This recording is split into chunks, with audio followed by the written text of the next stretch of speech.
Haleluya, Tuhan Yesus. Oh Tuhan Yesus, kami mengasihi Engkau lebih dari apapun yang ada di dalam dunia ini Tuhan. Kami mencintai Engkau, kami mencintai firman-Mu, kami mencintai gereja-Mu, kami mencintai saudara-saudara seiman kami Tuhan.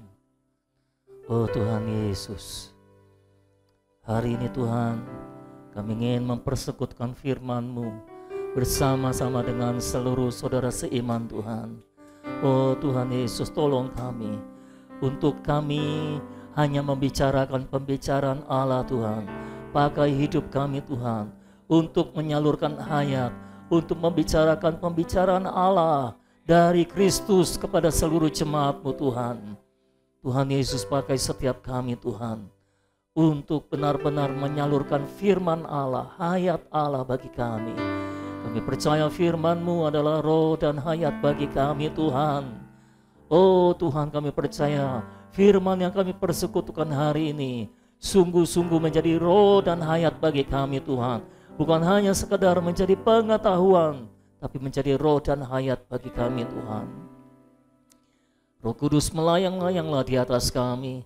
Bekerjalah menyalurkan hayat ilahi kepada setiap jemaat Tuhan, kepada semua anggota tubuh Kristus Tuhan. Kami siap menerima penyaluran dari Allah Tritunggal. Kami siap menerima penyaluran hayat-Mu Tuhan. Kami membuka hati selebar-lebarnya Tuhan. Kami semua terbuka di hadapan-Mu ya Tuhan.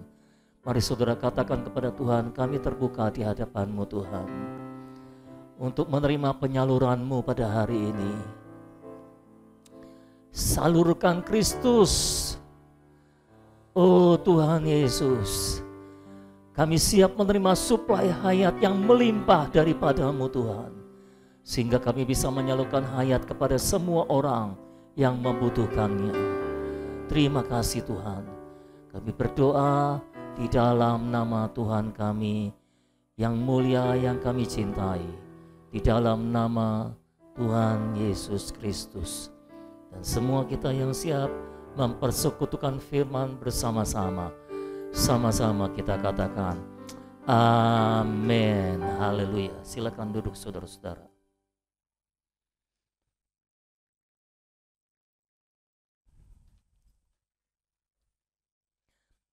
Hari ini kita akan mempersekutukan Matius pasal 17 ayat 14 sampai ayat yang ke-27.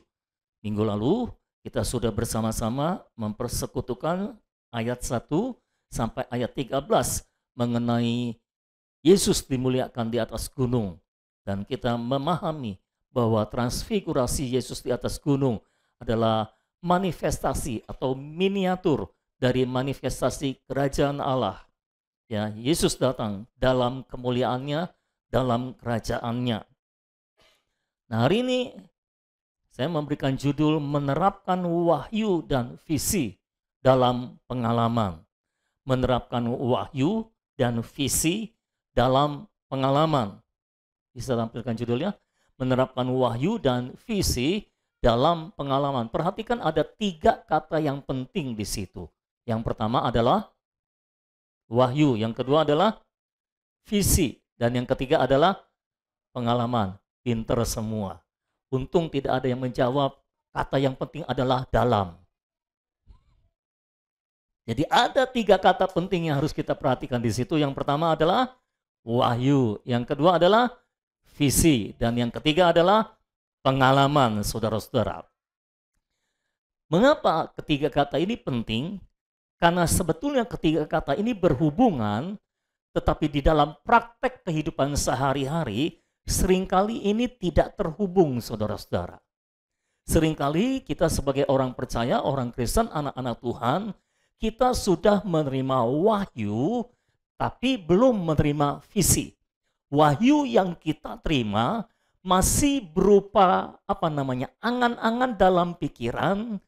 Ya, kita mengerti dalam pikiran, tapi kita belum bisa melihat secara jelas di dalam roh kita, saudara-saudara. Ya, misalnya ketika Saulus sebelum jadi Paulus, dia sedang berjalan menuju ke Damsyik, hendak membunuh orang-orang Kristen, menganiaya orang-orang Kristen, membakar gereja-gereja, dan dia punya surat kuasa dari Mahkamah Agama. Jadi apapun yang dia lakukan terhadap gereja tidak bisa dituntut balik, saudara-saudara. Nah, dalam perjalanannya ke Damsyik, tiba-tiba dia melihat sinar yang terang sampai membuat dia terjatuh dan akhirnya membuat matanya buta untuk sementara. Dan di dalam penglihatan di dalam penglihatan itu, dia menangkap sebuah pernyataan dari Tuhan Yesus. Dia berkata, "Saulus, Saulus, mengapa engkau menganiaya aku?" Saulus tanya, "Tuhan, siapa engkau?" Kalau mau dilengkapin seluruhnya, "Tuhan, siapa engkau? Siapa yang menganiaya engkau?" Ya, saya percaya Saulus mengenali bahwa ini adalah Tuhan Yesus. Yang dia tidak paham adalah kapan dia menganiaya Tuhan Yesus. Ya. Dia tidak pernah menganiaya Tuhan Yesus. Tapi Tuhan berkata, "Mengapa engkau menganiaya aku?" Dari situ Paulus atau Saulus, sebelum jadi Paulus, menerima sebuah wahyu bahwa Yesus dan gereja tidak bisa dipisahkan. Ketika kita menganiaya gereja, maka kita menganiaya Yesus. Mengapa? Karena gereja adalah tubuh Kristus. Sama seperti kepala dan tubuh tidak bisa dipisahkan, maka Kristus dan gereja juga tidak bisa dipisahkan. Jadi saat itu dia menerima wahyu bahwa gereja adalah tubuh Kristus yang tidak bisa terpisah dari Kristus, tidak bisa dipisahkan dari Kristus. Dan Rasul Paulus bukan hanya menerima wahyu, pemahaman yang diterangi oleh wahyu ilahi, tapi juga dia bisa melihat wahyu itu. Dia bisa melihat dengan jelas bahwa gereja adalah tubuh Kristus. Itu sebabnya saudara-saudara, ketika dia di dalam pelayanan, yang dia beritakan adalah tentang Kristus dan gereja. Karena selama ini saudara-saudara, ada banyak orang mengira Kristus itu terpisah dengan gereja. Kristus itu memang kita menyadari bahwa Kristus adalah kepala dan gereja adalah tubuhnya. Tapi kita masih merasa bahwa tubuhnya tidak sama dengan Kristus. Padahal kalau kepalanya Kristus, maka tubuhnya juga Kristus. Ya saudara-saudara, nah saat itu Paulus melihat bahwa gereja adalah tubuh Kristus. Dan sejak saat itu dia memberitakan Yesus yang mati, Yesus yang bangkit, Yesus yang sudah naik ke surga dan turun kembali dalam bentuk Roh pemberi hayat. Itu sebabnya di dalam 1 Korintus pasal 15 ayat 45, Paulus berkata, Adam yang pertama menjadi jiwa yang hidup. Tetapi Adam yang terakhir, siapakah Adam yang terakhir itu? Yesus Kristus. Tapi Adam yang terakhir menjadi Roh pemberi hidup. Atau dalam terjemahan yang baru dari Alkitab yang diterjemahkan oleh Lembaga Alkitab Indonesia, diterjemahkan roh yang menghidupkan. Ya, tapi sebetulnya pengertiannya adalah roh yang memberi hidup atau roh pemberi hidup, roh pemberi hayat. Jadi itulah yang selalu Paulus beritakan tentang Kristus yang telah mati, bangkit, naik ke surga, lalu turun kembali dalam bentuk roh pemberi hayat, lalu masuk ke dalam orang-orang yang percaya kepada dia. Dan sekarang di hadapan saya adalah orang-orang yang percaya kepada Yesus dan telah menerima Yesus sebagai roh pemberi hayat ke dalam dirinya. Oh, cuma berapa orang rupanya yang sudah menerima Yesus sebagai roh pemberi hayat? Belum semua. Ya. Nah, saudara-saudara, setelah kita lahir baru, maka kita telah menerima Kristus dalam bentuk roh pemberi hayat. Nah, karena ada Kristus roh pemberi hayat di dalam dirimu, maka engkau adalah Kristus. Maka engkau menjadi tubuh Kristus, engkau menjadi anggota tubuh Kristus. Ya. Makanya Tuhan Yesus berkata, di rumah Bapakku ada banyak tempat. Nah, ini nggak bicara tentang kematian, saudara-saudara. Ini bicara tentang rumah Bapa adalah tubuh Kristus. Karena sebelumnya di dalam Yohanes juga Tuhan bicara tentang rumah Bapa, rumah Allah, yaitu tubuh Kristus. Jadi ketika Tuhan berkata di rumah Bapakku ada banyak tempat, maksudnya adalah di dalam tubuh Kristus ada banyak tempat. Jadi berapa banyak pun orang yang lahir kembali, berapa banyak orang pun yang percaya dan dilahirkan kembali akan punya tempat di dalam tubuh Kristus, menjadi anggota tubuh Kristus. Dan tempatnya tidak terbatas. Itu sebabnya berapa banyak pun orang yang menjadi percaya dan menjadi anak Allah, dia punya tempat di dalam tubuh Kristus. Sama seperti kita sekarang punya tempat di dalam tubuh Kristus. Itulah pengertian di rumah Bapakku ada banyak tempat. Ya saudara, ini tidak berkisah tentang saudara mati lalu ke sorga, dan di sorga saudara ada rumahnya. Ya, makanya orang lain percaya di sorga ada rumah kita, lalu dia bakar rumah-rumahan untuk dikirim ke sorga, untuk jadi rumah saudara. Karena takut saudara kalau kemana-mana susah, dan takut jaraknya jauh, dikirim mobil-mobilan juga ke sorga, supaya saudara bisa jalan-jalan kemana-mana. Mungkin orang-orang yang ditinggalin, ya mengerti bahwa ini orang suka traveling, jadi perlu dikirim mobil-mobilan saudara-saudara, supaya bisa traveling di sorga. Nah saudara-saudara yang dikasih oleh Tuhan, Paulus menerima wahyu, dan wahyu itu menjadi visi yang jelas buat dia. Dia bisa melihat di dalam rohnya bahwa gereja adalah tubuh Kristus. Dan itu sebabnya, perhatikan baik-baik, Paulus tidak pernah menganggap remeh gereja. Paulus tidak pernah menganggap remeh orang Kristen. Dia berkirim surat kepada jemaat di Korintus. Dan saudara tahu jemaat di Korintus adalah jemaat yang paling banyak masalahnya. Ada masalah percabulan di sana. Ada masalah penyembahan berhala di sana. Ada masalah penggunaan karunia roh yang salah di sana. Ada banyak masalah di sana. Tapi ketika Paulus mengirim salamnya, dia berkata, kepada jemaat di Korintus, orang-orang kudus karena panggilan Allah. Loh, ini jemaat model kayak gini, kok dibilang orang-orang kudus?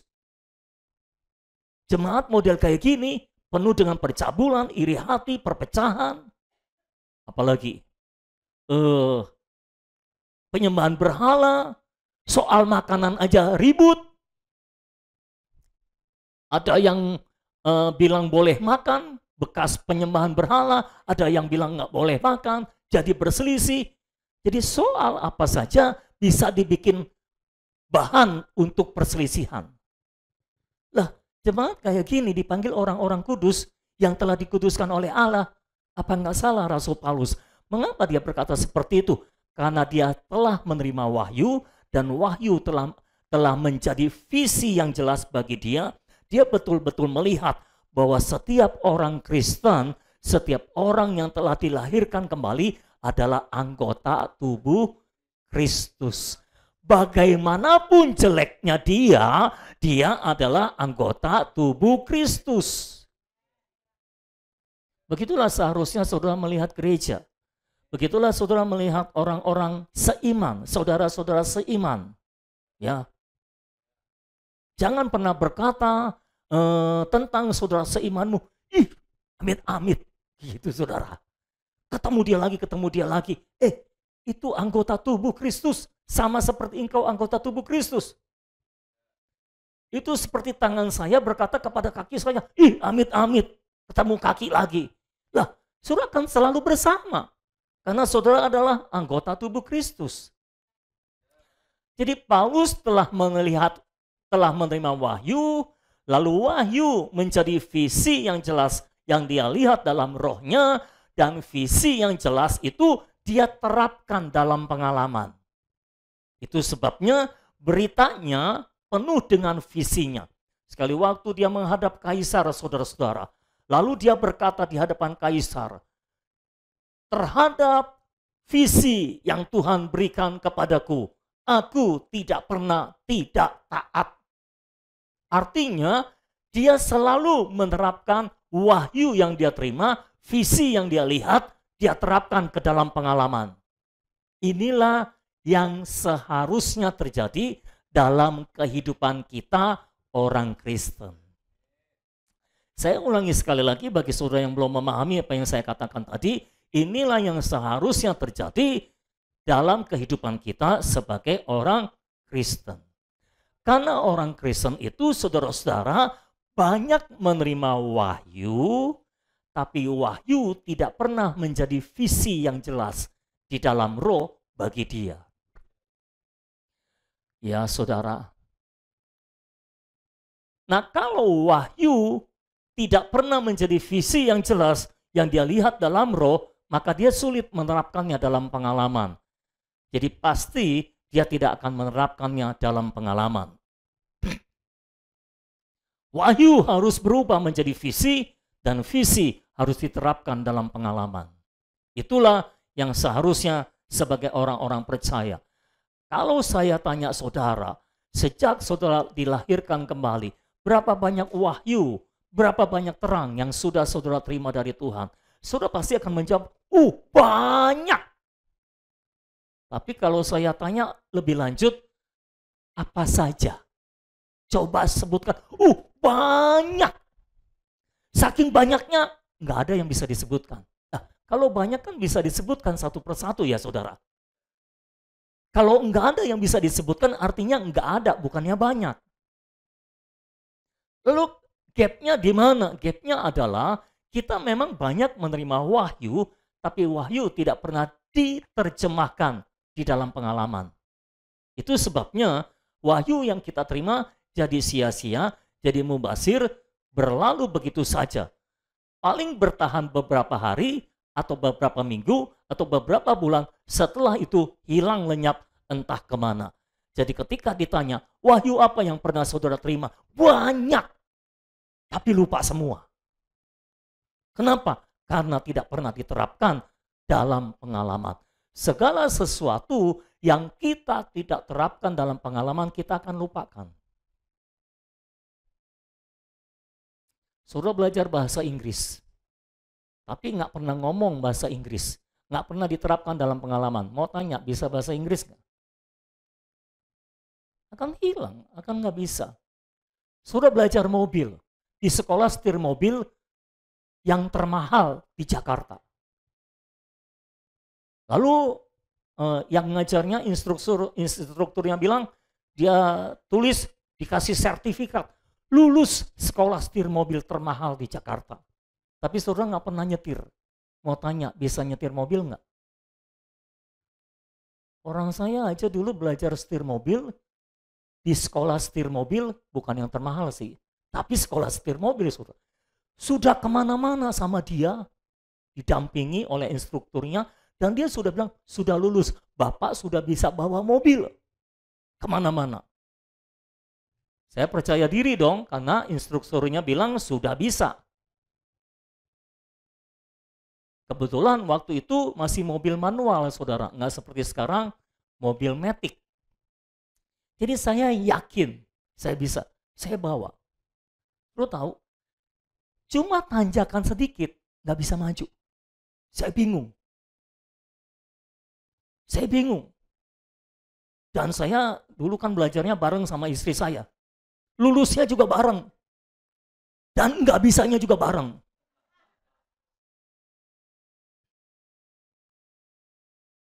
Akhirnya saudara, kita satu mobil, istri saya nggak bisa, saya juga nggak bisa. Di belakang ada mobil yang nungguin. Din, din, din. Maklum orang Jakarta, nggak kuat nunggu lama.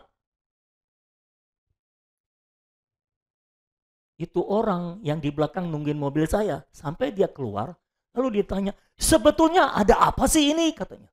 Dalam hati saya, ya Bapak masa nggak ngerti?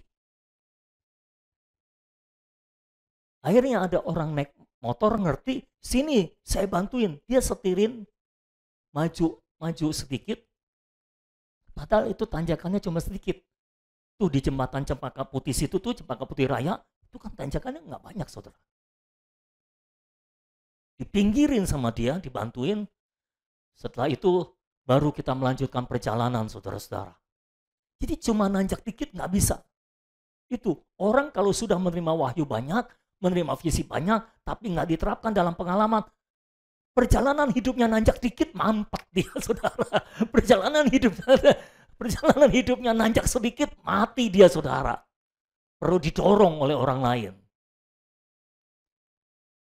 Terima kasih untuk iya.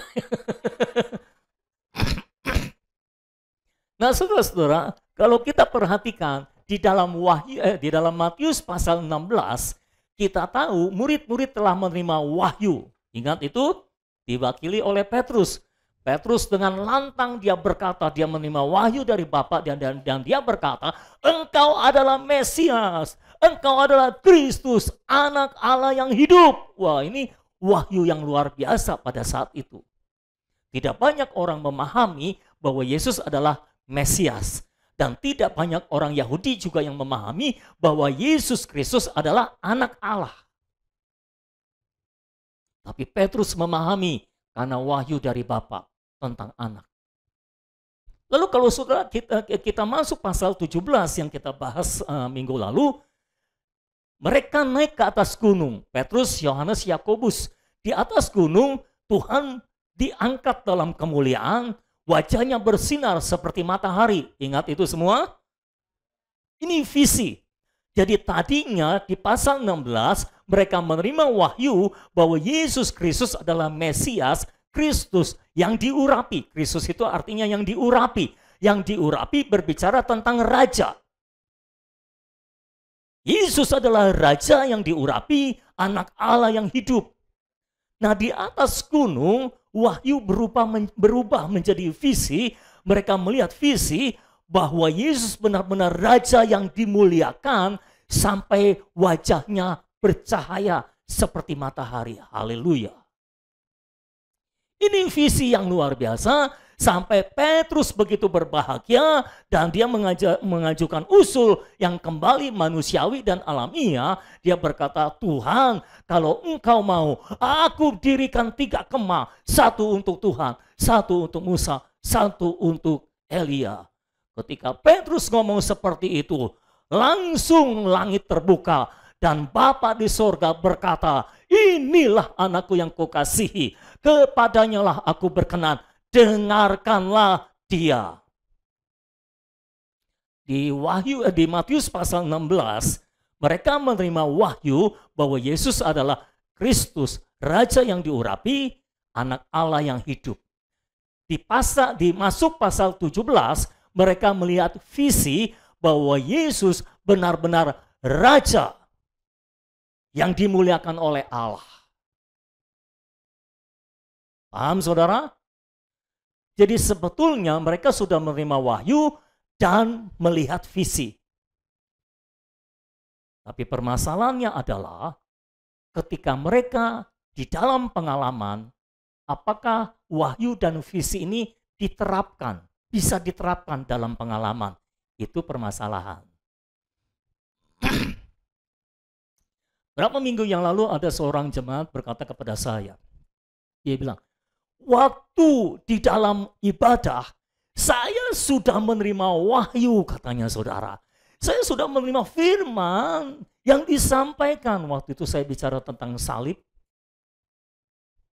Saya sudah menerima firman, roh saya berkobar-kobar. Dan saya sudah memahami apa yang disampaikan, artinya dia sudah menerima wahyu. Tapi ketika pulang gereja, sesuatu terjadi, semua kobaran lenyap, semua sukacita lenyap, semua damai sejahtera lenyap, berganti dengan kemarahan. Berganti dengan kesebelan. Kenapa bisa begitu? Nah, ini jawabannya. Karena dia sudah menerima wahyu, tapi dia gagal menerapkan wahyu dalam pengalaman. Nah, ayo hari ini kita jadi orang Kristen, mari kita belajar untuk kalau kita sudah menerima wahyu, malah saya curiga saudara sudah banyak menerima wahyu, Biarlah wahyu itu bisa saudara lihat dalam roh secara jelas dan bisa saudara terapkan dalam pengalaman. Baru itu akan menjadi hayat. Menerima wahyu, melihat visi, belum jadi hayat. Tapi ketika saudara menerapkannya dalam pengalaman, itulah jadi hayat. Saudara akan bertambah dalam hayat kalau begitu. Jelas ya saudara? Nah, ayat 14 sampai 27 ada 3 peristiwa di situ yang kalau kita melihat dalam ketiga peristiwa itu, murid-murid gagal menerapkan apa yang sudah diterima dan apa yang sudah dilihat, mereka gagal menerapkannya dalam pengalaman. Ayo kita lihat peristiwanya satu persatu. Yang pertama, penerapan dalam menghadapi kuasa kegelapan. Jadi bagaimana menerapkan wahyu dan visi dalam menghadapi kuasa kegelapan. Kalau saudara baca ayat 14 sampai 21, di situ judulnya apa saudara? Ayat 14 sampai 21, Tuhan Yesus menyembuhkan orang yang sakit, anak muda yang sakit ayan. Jadi ketika mereka turun gunung, ini baru mengalami kemuliaan yang luar biasa. Mereka turun gunung, mereka langsung berhadapan dengan kuasa kegelapan. Kemungkinan besar Petrus, Yohanes, Yakobus kaget. Loh, kok kuasa kegelapan? Kita pikir kalau sudah mengalami kemuliaan sedemikian rupa, kita tidak akan berhadapan lagi dengan kuasa kegelapan. Ternyata tidak. Tidak peduli betapa hebatnya pengalaman kemuliaan yang saudara alami bersama Tuhan, ketika saudara masuk dalam kehidupan nyata, saudara tetap akan berhadapan dengan kuasa kegelapan. Saudara tetap akan berhadapan dengan roh-roh jahat. Betul, saudara. Menerima wahyu itu menggairahkan, betul? Wah, rasanya luar biasa di dalam kita. Lalu melihat visi Tuhan dimuliakan, itu juga lebih luar biasa, saudara-saudara. Ketika dalam ibadah, saudara menerima wahyu, saudara mungkin melihat visi, tapi ketika kembali ke rumah, ketemu lagi dengan roh jahat dan kuasa kegelapan di sana, saudara-saudara. Ketika kembali dalam kehidupan nyata, di kantor dan sebagainya, saudara kembali mendapati masih ada banyak kuasa kegelapan di sekitar saudara. Ada anak muda yang sakit ayan, dan dibawa kepada murid-murid, murid-murid tidak bisa menyembuhkannya. Dan menurut ceritanya, anak muda itu sakit ayan disebabkan karena roh jahat. Jadi penyebab dari penyakitnya adalah roh jahat. Namanya juga roh jahat, makanya dia jahat. Anak muda ini suka dibawa jatuh ke dalam api, suka dibawa ke dalam air.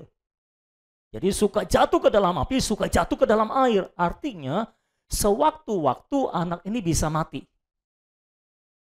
Ya kan?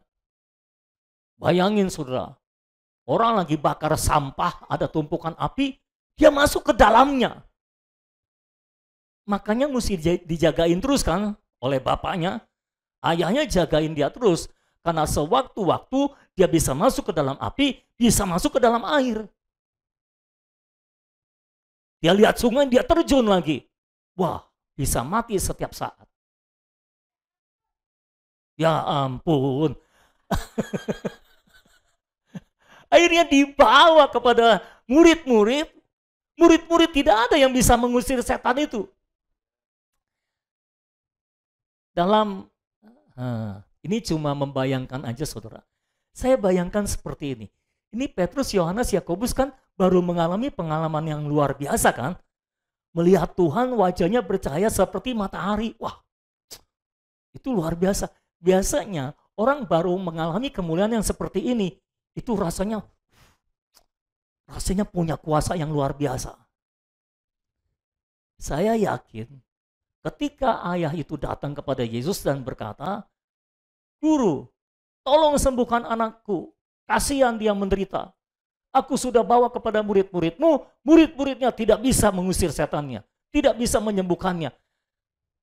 Kemungkinan kalau enggak Petrus, mungkin Yohanes, mungkin Yakobus, tapi kemungkinan besarnya adalah Petrus. Petrus langsung maju dan berkata, minggir, minggir, minggir. Wah, mantap. Sini, sini. Langsung dia usir. Dalam nama Yesus. Katakan lagi itu. Pergi. Setannya jawab, enggak mau. Pergi, enggak mau. Pergi. Lu aja yang pergi. Setan yang enggak pergi-pergi, saudara. Petrus bingung, kok enggak pergi? Pertama mereka mungkin bingung, baru mengalami kemuliaan yang begitu dahsyat, kok harus menghadapi kuasa kegelapan. Ditambah kedua mereka bingung, ketika mereka mengusir kuasa kegelapan, kok nggak bisa terusir? Kok setannya nggak mau pergi? Jadi akhirnya ketika mereka sampai di rumah, mereka tanya kepada Tuhan, kenapa kami nggak bisa ngusir setan itu? Mereka nanyanya di rumah. Kalau di depan umum malu kan nanyanya, saudara. Jadi mereka tanyanya di rumah waktu sudah nggak ada orang. Kenapa kami nggak bisa ngusir setan itu? Lalu Tuhan jawab apa? Coba ayat 19. Ayat 19 sampai 21. Kemudian murid-murid Yesus datang dan ketika mereka sendirian dengan Dia, bertanyalah mereka, mengapa kami tidak dapat mengusir setan itu? Ia berkata kepada mereka, perhatikan jawabannya, karena kamu kurang percaya. Sebab aku berkata kepadamu, sesungguhnya sekiranya kamu mempunyai iman sebesar biji sesawi saja, kamu dapat berkata kepada gunung ini, pindah dari tempat ini ke sana. Maka gunung ini akan pindah dan takkan ada yang mustahil bagimu. Berikutnya perhatikan catatan kakinya.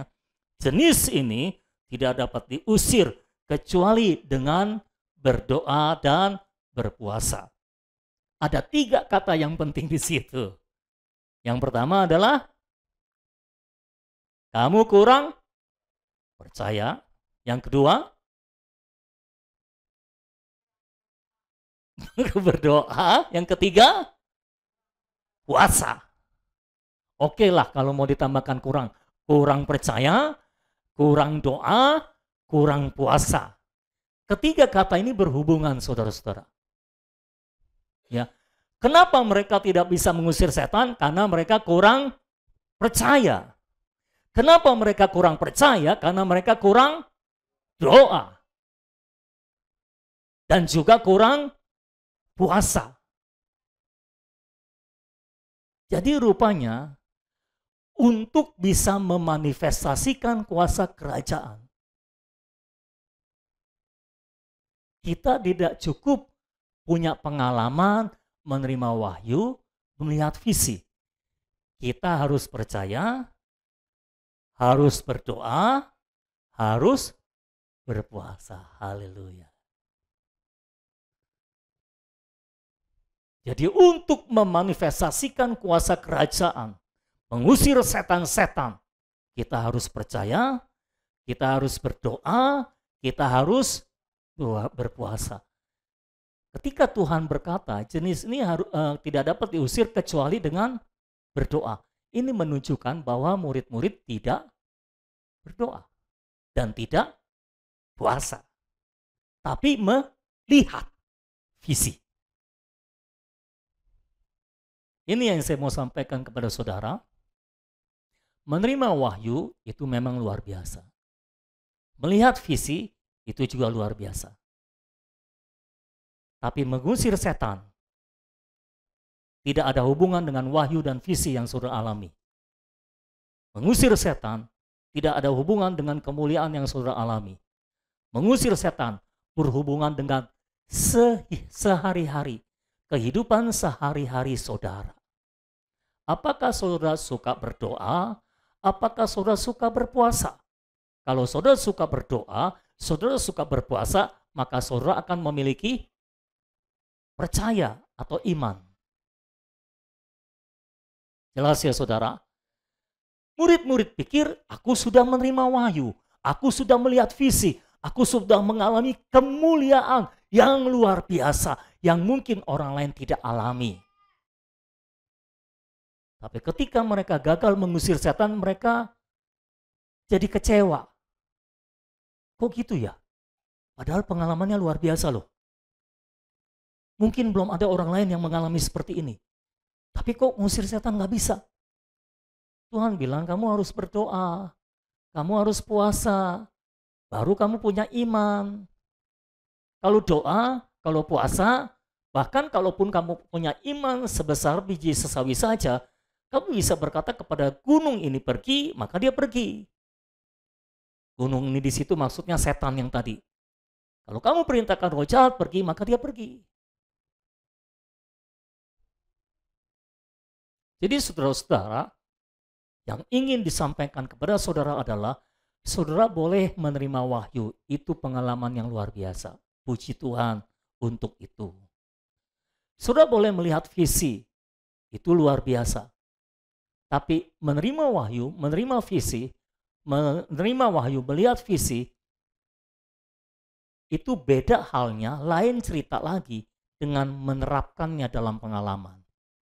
Dan seringkali kalau kita mau menerapkan wahyu dan visi yang kita lihat, dan itu berhubungan dengan memanifestasikan kuasa kerajaan, maka saudara harus menambahkan dengan iman, doa, dan puasa. Jadi seringkali kita sudah menerima wahyu, sudah melihat visi tentang kuasa Allah yang begitu dahsyat. Tapi ketika kita mau memanifestasikannya, kita gagal karena kita kurang iman, kita kurang doa, kita kurang puasa. Jadi menerima wahyu, melihat visi tidak cukup. Dalam kehidupan sehari-hari saudara, saudara harus berdoa, saudara harus berpuasa. Maka saudara akan beriman. Jelas saudara. Ini wahyunya kebetulan berhubungan dengan kuasa kerajaan. Mereka merasa seharusnya mereka bisa mengusir setan itu dengan kuasa kerajaan karena mereka sudah melihat manifestasi kerajaan. Ternyata tidak. Jadi betapapun hebatnya pengalaman saudara bersama Tuhan, betapapun hebatnya saudara dibawa dalam kemuliaan bersama dengan Tuhan, dalam kehidupan sehari-hari, saudara tetap harus berdoa, saudara tetap harus berpuasa, saudara tetap harus beriman. Karena banyak orang menyangka, kalau dia punya banyak pengalaman yang luar biasa bersama dengan Tuhan, dia nggak perlu berdoa lagi, dia nggak perlu puasa lagi, dia nggak perlu beriman lagi. Salah, saudara. Iman, doa, dan puasa itu adalah 3 hal yang penting yang harus ada sehari-hari dalam kehidupan kita. Ya minimal kalau saudara belum bisa berpuasa, karena saya menangkap keraguan dalam hal itu, minimal ada berdoa setiap hari. Baru saudara beriman. Omong kosong kalau ada orang bilang dia beriman tapi dia kurang doa. Orang kurang doa pasti kurang iman. Nah, saya mau menghubungkan doa dengan iman. Saya tidak mau menghubungkan doa dengan berkat. Kalau saudara kurang doa, pasti saudara kurang iman. Kalau saudara banyak doa, pasti saudara juga banyak iman. Ya. Saya mau tanya, dari mana kita tahu orang itu punya iman atau tidak? Orang itu banyak iman atau kurang iman? Dari mana kita tahu?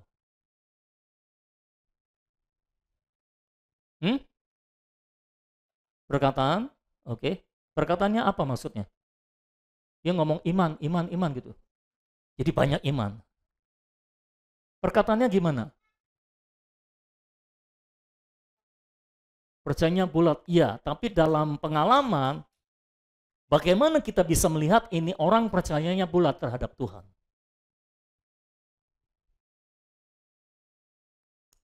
Tidak mengeluh. Ketika menghadapi masalah, saudara akan melihat orang ini punya iman atau tidak. Kurang iman atau banyak iman. Kalau istrimu berkata kepadamu, Mas, sudah ada yang jatuh tempo nih. Surah gemeteran. Itu menunjukkan imannya nggak ada. Jangan nggak ada lah, kurang iman.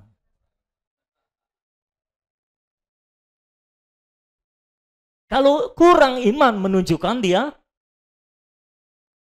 kurang doa. Kan jelas ya saudara ya hubungannya.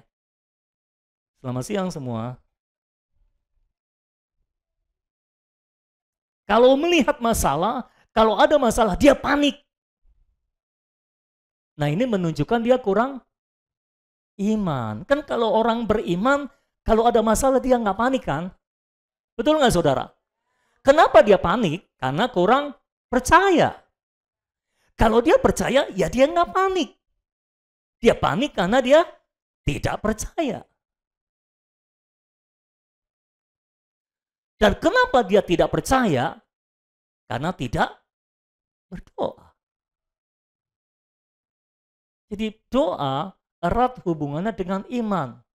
Semakin banyak kita berdoa, mengontak Tuhan, bersekutu dengan Tuhan, pasti kita semakin percaya terhadap Dia. Sama seperti semakin saudara bersekutu dengan seseorang, semakin saudara mengenal dia. Ini orang yang baik maksud saya. Karena semakin saudara mengenal dia, semakin saudara akan mempercayai dia. Penyebab mengapa saudara tidak mempercayai dia adalah karena saudara tidak mengenal dia.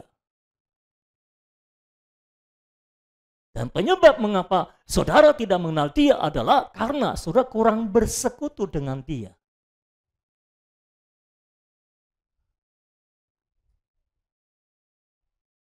Pak, tapi Pak ada Pak, orang yang rajin berdoa.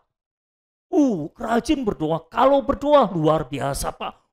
Bahasa rohnya Pak, 100 km per jam Pak. Dan kalau bahasa roh susah berhenti Pak. Doanya luar biasa Pak.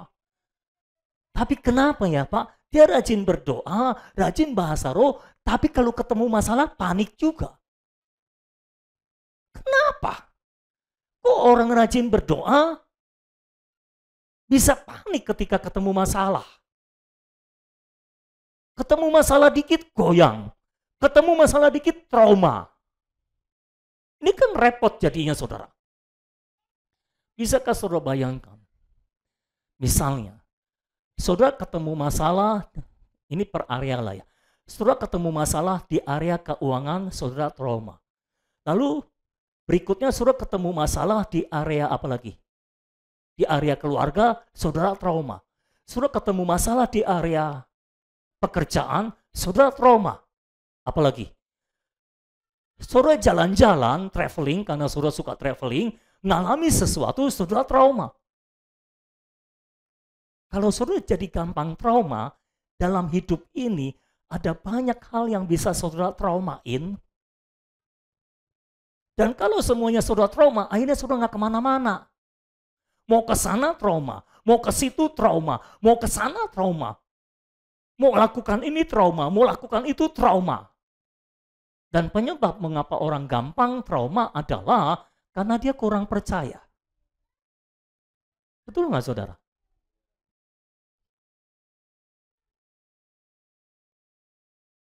Sepertinya firman hari ini berbicara bagi saudara.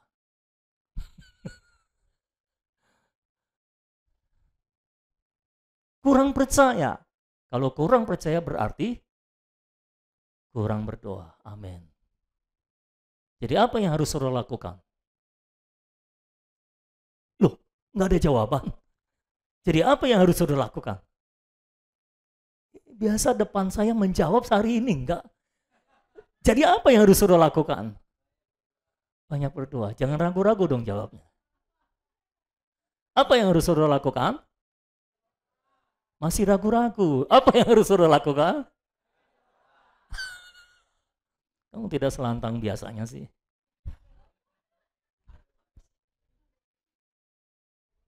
Banyak doa.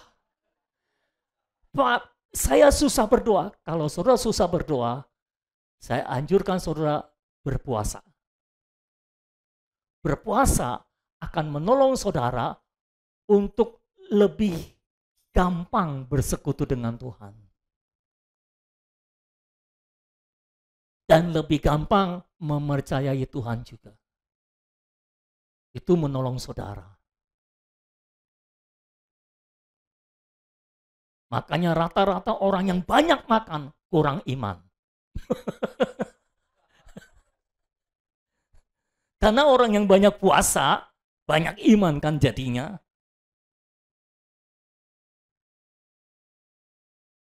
Bisakah saudara bayangkan?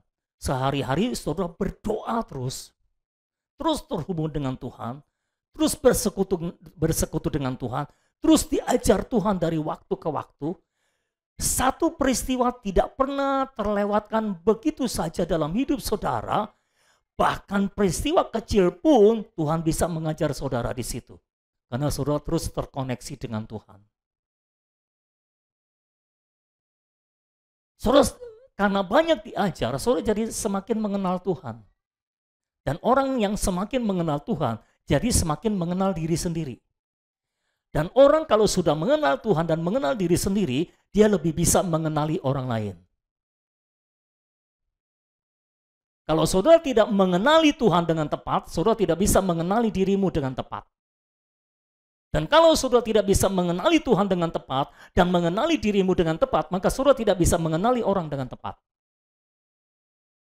Jadi kenali Tuhan dengan tepat, baru engkau bisa mengenali dirimu dengan tepat. Kenali Tuhan dengan tepat, kenali dirimu dengan tepat, baru engkau bisa mengenali orang dengan tepat. Jelas saudara? Dan untuk mengenali Tuhan dengan tepat, saudara harus berdoa, bersekutu, terus terbuka di hadapan Tuhan untuk menerima terang Tuhan. Terus terbuka di hadapan Tuhan. Bagaimana kalau saya sudah banyak berdoa tapi tetap panik? Itu menunjukkan engkau salah dalam berdoa. Yakobus berkata, engkau berdoa tapi engkau tidak mendapat apa-apa. Karena engkau salah dalam berdoa. Jadi doa itu nggak semuanya tepat, saudara. Karena Alkitab berkata, engkau berdoa, engkau tidak mendapat apa-apa karena engkau salah berdoa. Berarti ada doa yang salah. Iya kan? Lalu Yakobus selanjutnya berkata, apa yang dimaksud dengan salah berdoa? Karena yang engkau minta, ingin engkau habiskan untuk memuaskan hawa nafsumu. Kalau seluruh doamu isinya adalah aku, itu adalah doa yang salah. Seluruh doa kita isinya harus Kristus dan Kristus dan Kristus dan Kristus dan Kristus dan Kristus dan Kristus dan Kristus. Orang semakin banyak berdoa dan doanya isinya kebanyakan Kristus, maka dia akan diubah menjadi seperti Kristus. Ini doa yang tepat. Ini doa yang benar. Doa yang salah tidak menghasilkan iman. Kalaupun menghasilkan iman, itu iman yang sementara. Cuma iman iman soda. Berkembang sementara, kempes lagi. Tapi kalau saudara berdoa dengan tepat, berpuasa dengan tepat, saudara akan menghasilkan iman yang permanen, iman yang konsisten, iman yang stable. Apa itu stable? Teguh, kokoh, tidak tergoyang, tidak tergoncang. Kalau saudara berdoa dengan tepat, berpuasa dengan tepat, imanmu akan tepat. Kalau saudara makan firman dengan tepat, imanmu akan tepat juga. Amin, saudara. Jadi bisakah saudara bayangkan kalau sehari-hari saudara berdoa, bahkan berpuasa, imanmu makin bertambah setiap hari. Sejalan dengan Kristus semakin bertambah di dalam dirimu, maka imanmu juga bertambah. Karena Kristus adalah unsur percaya kita. Amin. Kalau Kristus bertambah, berarti percayanya bertambah. Karena Kristus adalah unsur percaya kita. Kristus adalah iman kita. Saudara punya iman, saudara berdoa, bahkan saudara berpuasa. Ditambah, saudara menerima wahyu, dan saudara melihat penglihatan. Saudara mengalami kemuliaan Tuhan yang luar biasa. Saudara bisa bayangkan akan jadi apa saudara.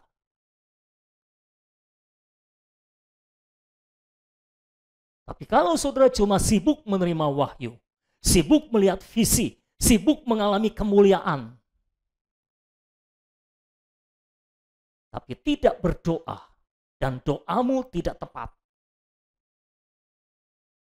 maka wahyu yang engkau terima, visi yang engkau lihat, tidak bisa diterapkan dalam kehidupan, khususnya dalam hal memanifestasikan kuasa kerajaan.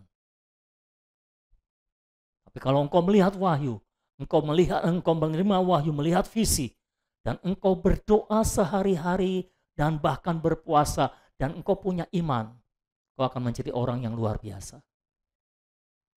Kau akan menjadi orang yang tidak tergoyahkan dan tidak tergoncangkan oleh apapun juga. Ada uang, tidak ada uang, tidak akan menggoncangkan imanmu. Betul saudara? Ada makan, tidak ada makan, tidak akan menggoncangkan imanmu. Presidennya siapapun tidak akan menggoncangkan imanmu. Amin saudara. Jadi mau pilih siapa, terserah. Itu tidak akan menggoncangkan imanku. Kira-kira seperti itu. Nah, murid-murid tidak bisa menerapkan kuasa kerajaan yang sebetulnya mereka sudah terima lewat wahyu dan penglihatan itu karena mereka kurang percaya, kurang doa, dan kurang puasa. Bisa kita lanjut kepada berikutnya. Peristiwa yang kedua ada di dalam ayat 22 sampai 23. Jadi ini penerapan apa yang telah kita terima dalam wahyu, apa yang kita lihat dalam visi, kita terapkan dalam menghadapi salib. Ayat 22 sampai 23. Pada waktu Yesus dan murid-muridnya bersama-sama di Galilea, ia berkata kepada mereka, Anak manusia akan diserahkan ke dalam tangan manusia. Mereka akan membunuh dia dan pada hari ketiga ia akan dibangkitkan. Perhatikan frasa terakhirnya. Maka hati murid-muridnya itu pun sedih, bahkan bukan cuma sedih, tapi sedih sekali. Sedih sekali ini bukan sedihnya cuma sekali, tapi sedih banget maksudnya gitu saudara. Ini adalah pewahyuan tentang salib dan kebangkitan yang Tuhan berusaha sampaikan kepada para murid yang keberapa? Ini yang keberapa? Pewahyuan tentang salib dan kebangkitan yang keberapa dalam kitab Matius? Inilah yang saya khawatirkan. Saya bawa saudara menelusuri kitab Matius dari pasal ke pasal, tapi setelah itu saudara lupa semuanya. Ini yang kedua. Yang pertama terjadi di pasal 16 setelah Petrus menerima wahyu, lalu setelah Petrus bisa melihat wahyu tentang Kristus dan gereja, lalu Tuhan mewahyukan tentang salib dan kebangkitan. Dan selanjutnya di pasal 17 ayat 22 sampai 23. Jadi ini jaraknya dalam kurun waktu mingguan menurut saya. Karena Tuhan membawa mereka ke atas gunung itu kan jaraknya 6 hari katanya. 5 hari atau 6 hari? 6 hari. Jadi ini jaraknya mingguan, Tuhan coba menyampaikan wahyu ini lagi, dan ternyata wahyu ini belum bisa masuk juga saudara. Wahyu tentang salib dan kebangkitan tidak bisa masuk. Karena respon mereka adalah mereka sedih sekali. Mungkin mereka seperti ini berpikirnya saudara. Ini Petrus, Yohanes, Yakobus kan sedang bahagia-bahagianya karena baru mengalami pengalaman yang luar biasa. Dan pengalaman bahagia itu sebetulnya sudah tergerus oleh pengalaman tidak mampu mengusir setan. Tergerus katakanlah 1/4, tapi kan masih ada 3/4. Jadi masih ada dalam aura-aura positif begitu kira-kira saudara. Istilahnya masih penuh dengan kemuliaan Tuhan, kira-kira seperti itu. Rasanya masih merasakan hadirat Tuhan yang luar biasa. Orang lagi menikmati hadirat Tuhan, Tuhan ngomong tentang salib dan kebangkitan. Mereka pikir, Tuhan rusak suasana. Kadang-kadang saudara, kita sangat sulit menerima wahyu tentang salib dan kita berpikir wahyu tentang salib yang disampaikan ini merusak suasana hati. Kita lagi semangat-semangatnya, disuruh mati. Wah, merusak suasana gitu saudara. Kira-kira begitulah kisahnya. Mereka menjadi sedih sekali. Dan mungkin mereka berpikir, bagaimana mungkin Tuhan Yesus yang sudah dimuliakan sedemikian rupa, masa masih harus mati sih?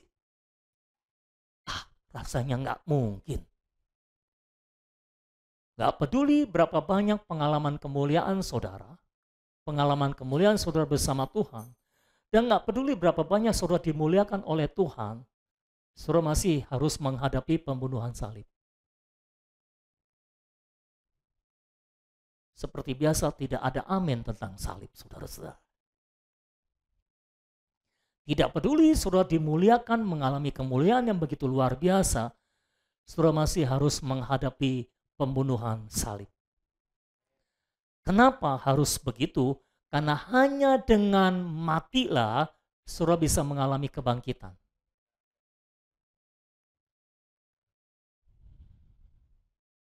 Tidak ada kemuliaan tanpa salib. Dan tidak ada kebangkitan tanpa kematian. Saudara mau dimuliakan? Pikul salibmu. Saudara mau dibangkitkan? Matilah. Matilah dari dirimu sendiri. Matilah dari egomu. Matilah dari kedagingan. Murid-murid itu sedih sekali. Bisakah saudara bayangkan? Kalau seandainya mereka bisa menangkap wahyu tentang salib dan kebangkitan, respon mereka tidak akan sedih, apalagi sedih sekali. Mereka harusnya semangat dong. Tuhan mati lalu dibangkitkan. Kalau mereka bisa menangkap pewahyuan ini, mereka akan berpikir, ini Tuhan belum mati dan belum dibangkitkan aja sudah seperti ini. Gimana kalau dia mati dan dibangkitkan? Jadi apa itu?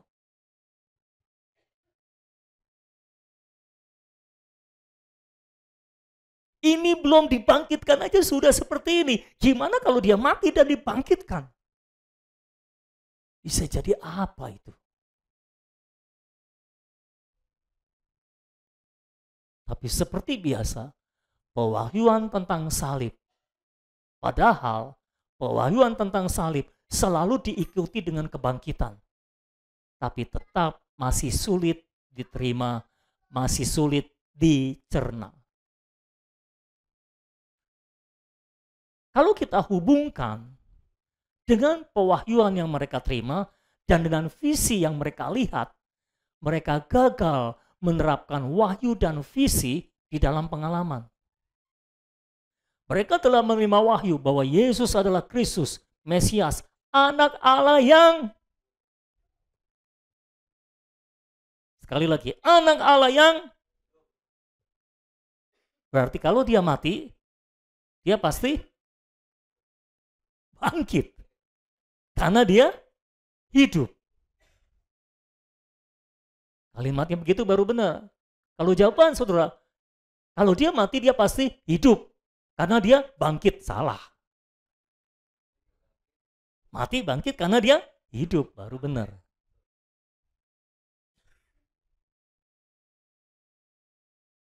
Kalau mereka nangkap pewahyuan itu, dan menerapkannya dalam pengalaman, ketika mereka dengar berita tentang salib, mereka tidak akan sedih. Apalagi sedih sekali.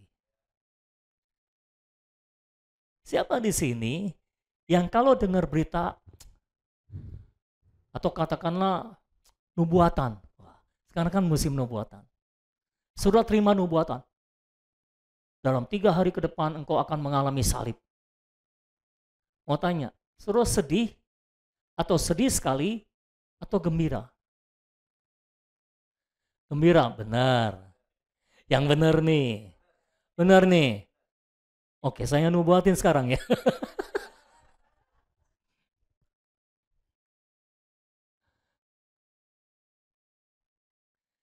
Saudara harus bertumbuh di dalam hayat sampai satu titik di mana ketika saudara menghadapi salib, saudara tidak sedih, tapi bergairah. Oke, saya ganti, jangan saudara, kita, termasuk saya. Oke, kita harus bertumbuh dalam hayat sampai satu titik di mana ketika kita menghadapi salib, kita tidak sedih, tapi bergairah, tapi gembira.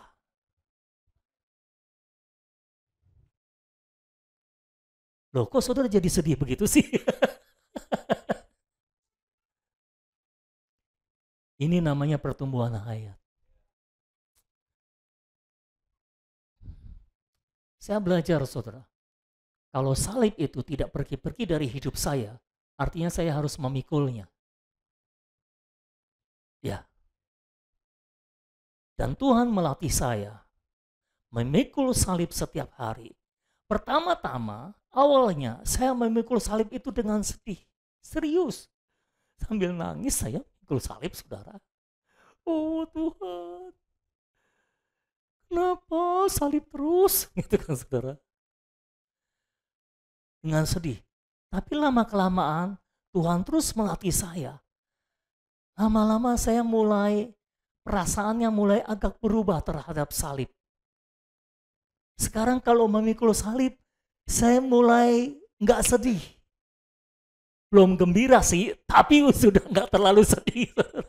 Tapi sudah nggak nangis, nggak sedih. Aduh, kalau dulu saudara nangis setiap hari di hadapan Tuhan. Tuhan, singkirkan salibmu. Nggak tersingkir. Berarti Tuhan mau saya memikulnya kan? Udah terpaksa saya pikul, ya udahlah kalau Tuhan mau saya pikul lah. Sambil sedih, saudara. Tapi seiring berjalannya waktu, saya belajar, saya dilatih Tuhan. Dan saya mulai terbiasa memikul salib setiap hari. Saya mulai terlatih memikul salib setiap hari. Dan saya mulai sedikit demi sedikit kesedihannya pergi. Walaupun belum bisa bergairah dan gembira, kadang-kadang bisa. Saya harus mengakuinya. Tapi saya percaya, kalau saya terus mempersembahkan diri di hadapan Tuhan, kalau saya bergantung terus kepada Tuhan, satu titik, ketika saya menghadapi salib, saya tidak sedih, apalagi sedih sekali. Saya akan bergembira, saya akan bergairah, karena tidak lama lagi saya akan bangkit. Tidak lama lagi saya akan dibangkitkan. Kenapa Tuhan suruh saya memikul salib? Karena Tuhan ingin membangkitkan saya. Bisakah saudara bayangkan? Belum mati dan bangkit saja sudah seperti ini. Gimana kalau Sony itu mati dan bangkit?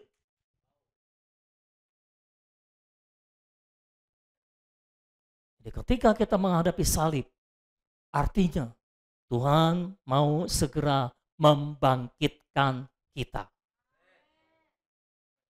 Kalau saudara sudah lama tidak menghadapi salib, berdoalah, Tuhan tolong kirim salib.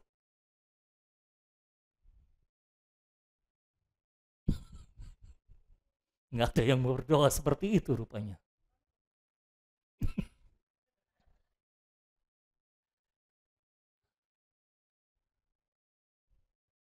Udah bangkit perlu mati lagi nggak? Terkadang kita bangkit di satu area tapi belum bangkit di area yang lain. Jadi di area itu sudah masih perlu mati lagi. Dan cirinya kalau saudara betul-betul dibangkitkan oleh Tuhan adalah, itu yang dulu-dulu nggak balik lagi. Kalau masih up and down, berarti saudara belum dibangkitkan oleh Tuhan. Dan berarti saudara belum mati, saudara baru setengah mati. Karena setengah mati, maka setengah hidup. Saudara harus mati total, supaya bangkit total. Amin untuk mati total. Oh, haleluya. Selalu sulit menerima pewahyuan tentang salib. Dan selalu sulit menerapkan pewahyuan ketika menghadapi salib. Ya.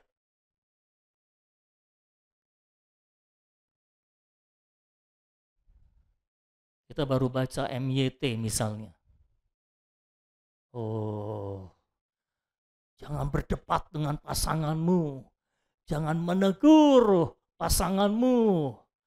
Menyalurkan Kristus kepada pasanganmu. Haleluya. Rasanya wahyu itu mengobarkan kita. Keluar dari kamar doa, ketemu pasangan kita. Nyebelin saudara. Bangkit lagi kita. Bisa nggak langsung menerapkan wahyu yang sudah kita terima itu dalam pengalaman? Susah saudara.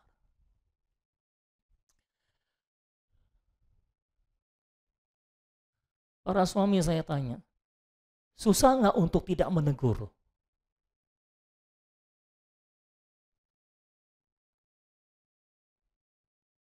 Ya apa aja. Pernah nggak sehari saudara tidak menegur? Tidak menegur istrimu, tidak menegur anak-anakmu, pernah nggak? Sulit sekali.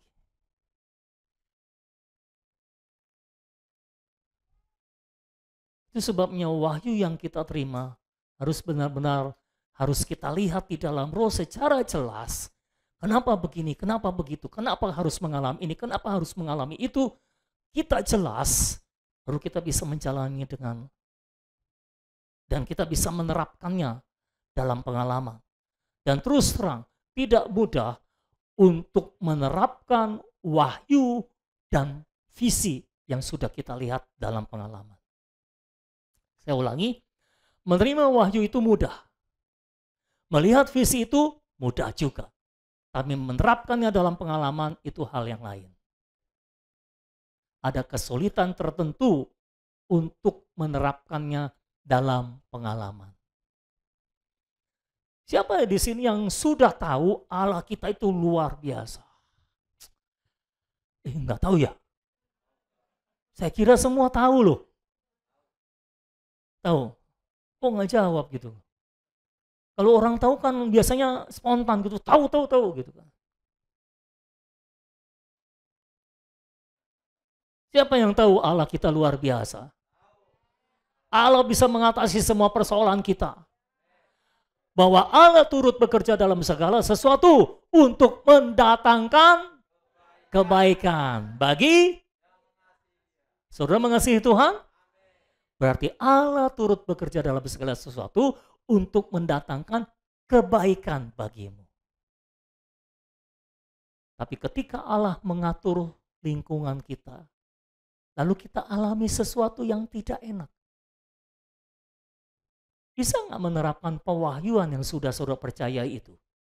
Pewahyuan yang sudah saudara terima itu dalam pengalaman. Bisakah saudara berkata, tenang aja. Aku percaya Allah mengatur segala sesuatu. Allah bekerja dalam segala sesuatu untuk mendatangkan kebaikan bagiku. Bisa nggak kita ngomong seperti itu? Kalau bisa, artinya saudara bisa menerapkan wahyu yang sudah saudara terima, terapkan dalam pengalaman.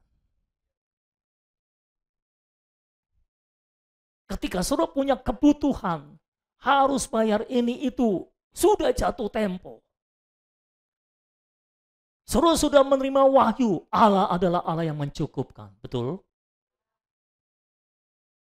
Allah bisa mengatasi semua masalah kita. Allah menjadi segala yang kita butuhkan. Ketika kita menghadapi kebutuhan, yang harus dibayar sana sini, dan jatuh temponya berbarengan. Ya Tuhan, mbok ya diatur Tuhan, jatuh temponya jangan barengan. Ya, masalahnya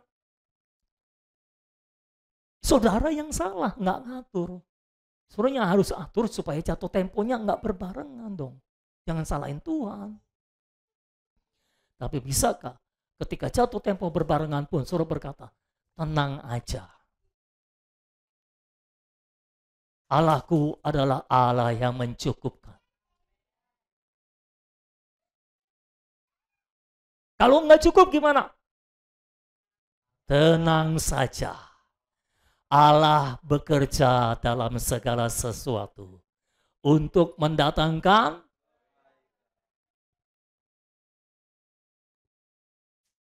ini yang punya duit gampang ngomongnya, yang nggak punya duit susah ngomongnya saudara. Jadi ketika menghadapi salib, saudara juga harus menerapkan wahyu yang saudara sudah terima. Amin. Sehingga ketika saudara menghadapi salib, saudara bisa lancar menghadapinya karena saudara sudah menerima wahyu. Yesus adalah Allah yang hidup. Kalaupun dia mati, dia akan bangkit. Nggak belajar sih. Ulang. Kristus adalah Allah yang hidup. Kalaupun dia mati, dia akan bangkit. Karena dia, nah itu baru benar.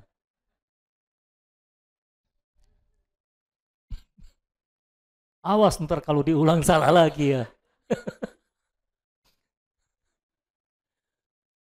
Salah itu maksimal 3 kali, kalau nggak diblokir. Baru 2 kali ya, masih ada 1 kali kesempatan. Ya jangan dipakai lah. Jangan mentang-mentang salah batasnya 3 kali, pakai habiskan semua kesalahan. Nanti nggak bisa salah lagi.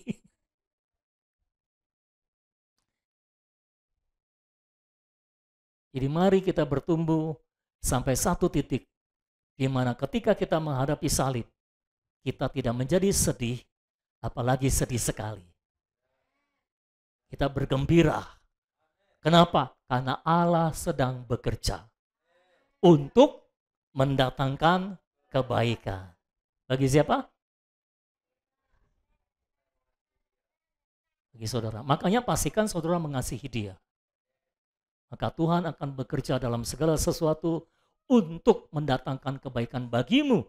Dan kalau kita lanjutkan ayatnya adalah untuk mendatangkan kebaikan bagi orang-orang yang mengasihi dia, yang hidup sesuai dengan rencana Allah, supaya kita menjadi serupa dengan gambaran anaknya. Jadi ujung dari semua yang saudara alami, semua yang tidak enak yang saudara alami, ujungnya adalah akan mendatangkan kebaikan buat saudara. Apa kebaikannya? Bukannya saudara dapat kangtau gede. Kebaikannya adalah saudara menjadi semakin serupa dengan gambaran anaknya, Yesus Kristus. Mau tanya, susah nggak untuk menjadi serupa seperti Kristus? Susah. Jalan satu-satunya adalah jalan salib. Saudara akan menjadi serupa seperti Kristus. Makanya orang yang menghindari jalan salib tidak menjadi serupa dengan Kristus. Yang ketiga, ayat 24-26 ada satu peristiwa yang cukup menarik. Ayat 24-26, ketika Yesus dan murid-muridnya tiba di Kapernaum, datanglah pemungut bea bait Allah kepada Petrus dan berkata, apakah gurumu tidak membayar bea 2 dirham itu? Jadi di bait Allah itu ada bea 2 dirham untuk 1 orang. Jawab Petrus ya. Jadi pemungut bea bertanya kepada Petrus tentang Yesus. Apakah Yesus membayar bea 2 dirham itu? Lalu Petrus menjawab. Jawabnya, memang membayar. Dengan yakin dia berkata, memang membayar. Dan ketika Petrus masuk rumah, Yesus mendahuluinya dengan pertanyaan. Karena biasanya Petrus yang duluan ngomong, ini sebelum Petrus ngomong, Yesus mendahuluinya dengan pertanyaan. Apakah pendapatmu Simon? Dari siapakah raja-raja dunia ini memungut bea dan pajak dari rakyatnya atau dari orang asing. Kata orang asing di sini sebetulnya di dalam terjemahan bahasa Inggrisnya adalah own children, anak-anaknya. Saya nggak tahu kenapa diterjemahkan orang asing oleh Lembaga Alkitab Indonesia. Tapi bahasa Inggrisnya adalah own children, dari rakyatnya atau dari anak-anaknya sendiri. Gitu. Jawab Petrus, dari orang asing. Maka kata Yesus kepadanya, jadi bebaslah anak-anaknya. Nih ceritanya saudara. Saudara sepertinya belum mengerti gambarannya. Ada pemungut bea bait Allah tanya kepada Petrus, Petrus, gurumu nggak membayar pajak? Gurumu bayar pajak nggak? Pajak bait Allah 2 dirham untuk 1 orang itu bayar nggak? Petrus dengan yakin menjawab, memang membayar. Menurut saudara itu jawabannya benar atau salah? Kan nggak ngerti kan? Ketika Petrus masuk rumah, itu kejadiannya di luar rumah. Ketika Petrus masuk rumah, Yesus langsung bertanya kepada Petrus, Simon, menurut kamu, raja-raja dunia ini memungut pajaknya dari anaknya sendiri atau dari orang asing? Nah, Petrus nih nggak nyadar bahwa Tuhan sedang mengoreksi dia. Dia langsung menjawab, dari orang asing dengan yakin. Lalu Tuhan tinggal menjawab, jadi bebaslah anak-anaknya. Maksudnya, jadi anak-anaknya tidak bayar pajak dong.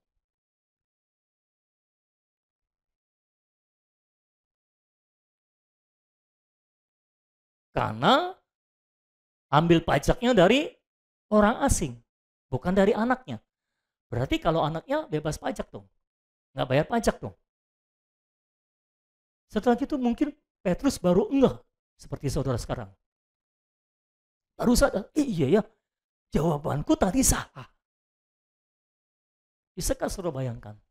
Petrus baru menerima wahyu, dengan lantang dia berkata, engkau adalah Mesias, anak Allah yang hidup. Apa? Tadi penekanannya hidup, sekarang penekanannya anak Allah. Anak Allah yang hidup. Petrus sudah dapat pewahyuan bahwa Yesus ini anak Allah. Sekarang masuk bait Allah, lalu pemungut pajaknya tanya, gurumu bayar enggak? Petrus bilang, bayar. Lalu Yesus tanya sama Petrus, Simon, raja-raja dunia ini mungut pajaknya dari orang asing atau dari anak-anaknya? Dari orang asing, jadi bukan dari anak-anaknya. Bukan, berarti anak-anaknya nggak bayar pajak dong. Ini adalah bait Allah, dan Yesus adalah anak Allah. Jadi seharusnya dia tidak bayar pajak dong. Karena raja-raja dunia saja memungut pajak dari orang asing, bukan dari anak-anaknya. Begitu juga Allah dong harusnya.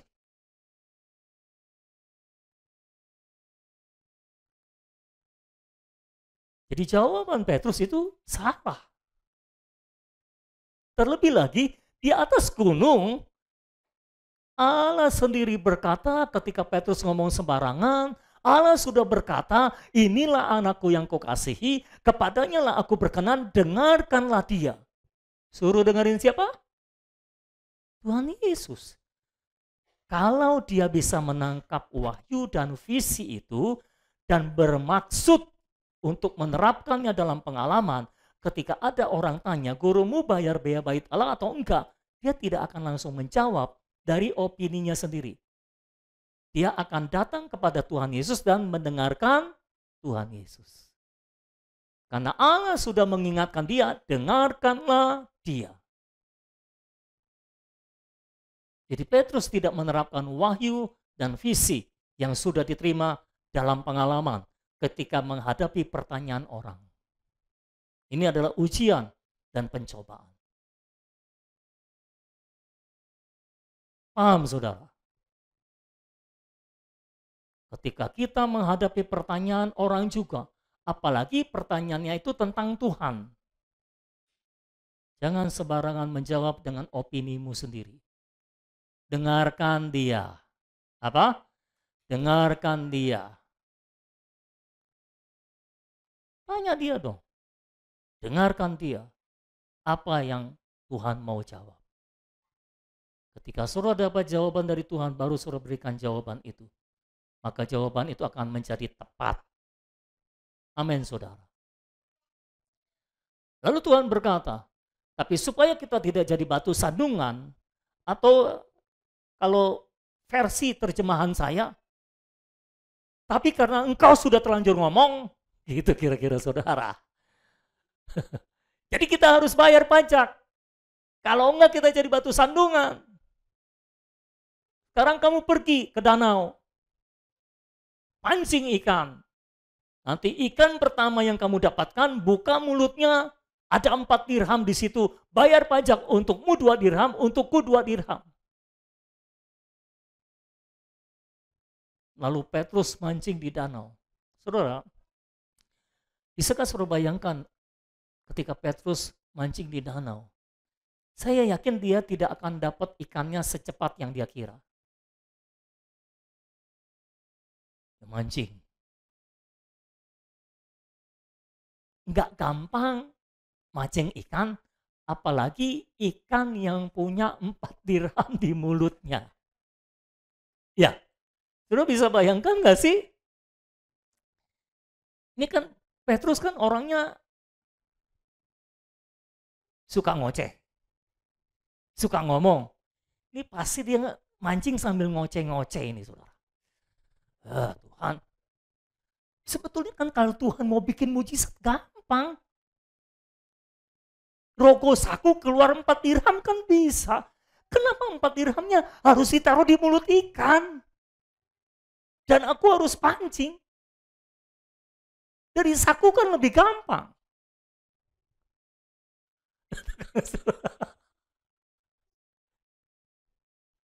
Tapi Tuhan melakukan itu untuk mengajar Petrus. Supaya lain kali hati-hati ngomong. Hati-hati menjawab. Jangan loncer tuh mulut ya saudara. Orang nanya langsung jawab. Nggak nanya Tuhan dulu. Ada apa? Langsung bertindak. Langsung ngomong. Nggak nanya Tuhan dulu. Katanya mancing itu melatih kesabaran. Ya saudara ya. Katanya juga orang mancing itu nggak bisa maju. Karena kalau dia maju dia kecebur.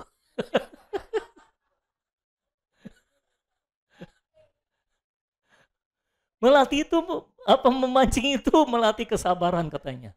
Nggak tahu bener atau enggak karena saya nggak suka mancing. Wahyu suka mancing tuh. Bener nggak? Yuk, melatih kesabaran mancing itu. Mana orangnya itu? Mana Wahyu nggak kelihatan?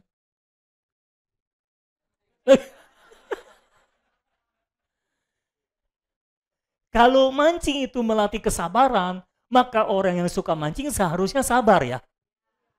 Sabar nggak? Gak usah jawab.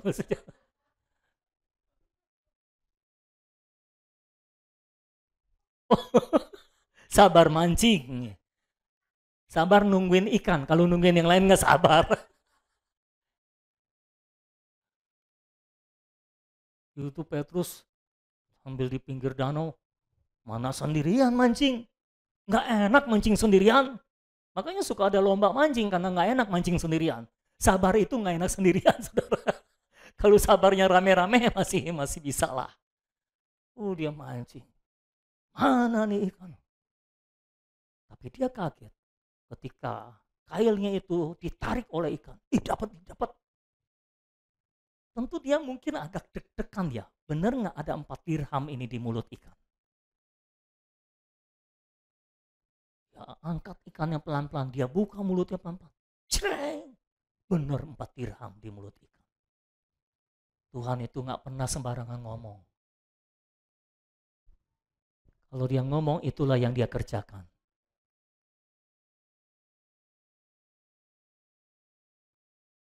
Dalam hati Petrus, harusnya dari tadi dengerin Tuhan. Kalau dengerin Tuhan kan masalah selesai. Kalau nggak dengerin Tuhan kan masalah nggak selesai, saudara. Dia ambil 4 dirham, dia bayar untuk Tuhan dan untuk dirinya sendiri. 2 dirham, 2 dirham. Tapi yang saya mau katakan di sini adalah Petrus gagal untuk menerapkan wahyu yang dia terima dan visi yang dia lihat dalam pengalamannya. Hari ini saudara-saudara, saya yakin kita sudah sangat banyak menerima wahyu. Oh belum ya? Saya pikir saudara sudah banyak terima wahyu loh. Jangan-jangan saudara bingung maksudnya apa sih? Wahyu, terang. Wahyu. Dan kalau sudah banyak menerima wahyu, pastikan setiap wahyu yang kita terima berguna dalam kehidupan sehari-hari. Pastikan wahyu dan terang yang sudah kita terima, kita terapkan dalam kehidupan sehari-hari. Kalau belum bisa gimana? Berdoa supaya wahyu itu menjadi perbuatan, menjadi kelakuan kita, menjadi kehidupan kita sehari-hari. Kita belajar dari Petrus, kita belajar dari murid-murid. Wahyu dan visi yang diberikan oleh Tuhan kepada kita, tujuannya adalah untuk diterapkan dalam pengalaman. Kalau kita tidak terapkan, wahyu itu hilang menguap begitu saja dan menjadi tidak berguna. Tapi setiap wahyu, setiap terang yang kita sudah terima dari Tuhan, kita harus mendoakannya sehingga kita bisa melihatnya di dalam roh secara jelas, dan kita harus mendoakannya supaya kita mengalami sesuatu, kita bisa menerapkan wahyu dalam pengalaman. Visi, terapkan dalam pengalaman. Amin. Dengan demikianlah kita menjadi pelaku firman. Jadi menjadi pelaku firman bukan dengan kita berusaha melakukan firman yang tertulis, tapi dari wahyu yang kita terima, dari visi yang kita lihat, kita doakan, kita pergumulkan, kita persekutukan dengan Tuhan. Sehingga ketika menghadapi kenyataan hidup, kita bisa menerapkannya dalam pengalaman, sehingga wahyu itu berubah menjadi kenyataan dalam kehidupan kita. Dan kita menjadi pelaku firman. Tapi bukan dengan kekuatan kita sendiri, tapi karena wahyu itu bekerja di dalam kita. Dan hikmat dan wahyu itu adalah Tuhan kita sendiri, Tuhan Yesus Kristus. Tuhan Yesus tolong kami untuk setiap kali kami menerima wahyu, tidak akan pernah menjadi sia-sia bagi kami. Setiap kali kami menerima terang, tidak pernah jadi sia-sia dalam hidup kami. Bila setiap wahyu yang kami terima, setiap visi yang kami telah lihat, bisa kami terapkan dalam kehidupan kami sehari-hari, dalam pengalaman kami. Sehingga dengan demikian, Engkau terekspresi dari hidup kami. Dan kami semua menjadi pelaku firman. Kami menghasilkan buah yang banyak, mengekspresikan Tuhan, sehingga nama Bapa dipermuliakan. Tuhan, kami menyerahkan hidup kami Tuhan, untuk bukan sekadar menjadi pendengar firman, tapi juga menjadi pelaku firman. Tetapi kami tidak akan melakukan firman dengan kekuatan kami sendiri, dengan opini kami sendiri, tapi berasal dari firman-Mu, dari pewahyuan yang kami terima daripada Tuhan, dari visi yang Kau perlihatkan kepada kami Tuhan. Kami akan menggumulinya dalam hidup kami, sehingga itu benar-benar menjadi daging dalam hidup kami, menjadi hayat dalam hidup kami, sehingga ketika sesuatu terjadi, kami bisa menerapkannya dalam hidup kami. Biarlah Tuhan, Engkau membelas kasihani kami semua, memberikan anugerah-Mu bagi kami Tuhan. Kami berterima kasih buat semua wahyu yang luar biasa yang sudah Engkau berikan kepada kami Tuhan. Tapi kami mohon supaya setiap wahyu yang luar biasa itu yang telah Engkau berikan kepada kami, bukan sekedar menjadi pengetahuan bagi kami, tapi menjadi hayat bagi kami Tuhan. Bekerjalah ya Roh Kudus di dalam kami, sehingga setiap wahyu akan berubah menjadi hayat dalam hidup kami, sehingga kami bisa menerapkannya dalam kehidupan kami. Kami serukan nama Tuhan untuk semua pewahyuan ini bisa menjadi roh dan hayat bagi kami. Di dalam nama Yesus kami berdoa, kami mohon Tuhan menolong kami. Kami mohon Tuhan memberikan anugerah bagi kami. Sehingga kami percaya Tuhan, kami akan semakin menjadi serupa dengan Kristus. Bapa, hamba berdoa memberkati setiap jemaat-Mu Tuhan. Oh Tuhan Yesus, berkati Tuhan, biar setiap jemaat-Mu hidup di dalam doa, hidup di dalam puasa, hidup di dalam iman, hidup di dalam Tuhan. Tuhan, kami berdoa setiap saat, setiap waktu, dalam segala hal, semua jemaat Tuhan berjalan dalam roh, hidup menurut roh, menaruh pikiran dalam roh. Tuhan, tolong setiap jemaat-Mu, Engkau membangkitkan Tuhan, sehingga tidak ada satupun di antara kami yang akan hidup secara manusiawi lagi, yang akan hidup secara alamiah lagi. Tapi kami semua hidup menurut roh, hidup menurut Kristus, karena kami adalah pengikut Kristus. Meteraikan firman-Mu di dalam kami, sehingga menjadi kenyataan dalam hidup kami. Kami berdoa di dalam nama Tuhan kami yang luar biasa itu, nama Tuhan Yesus Kristus.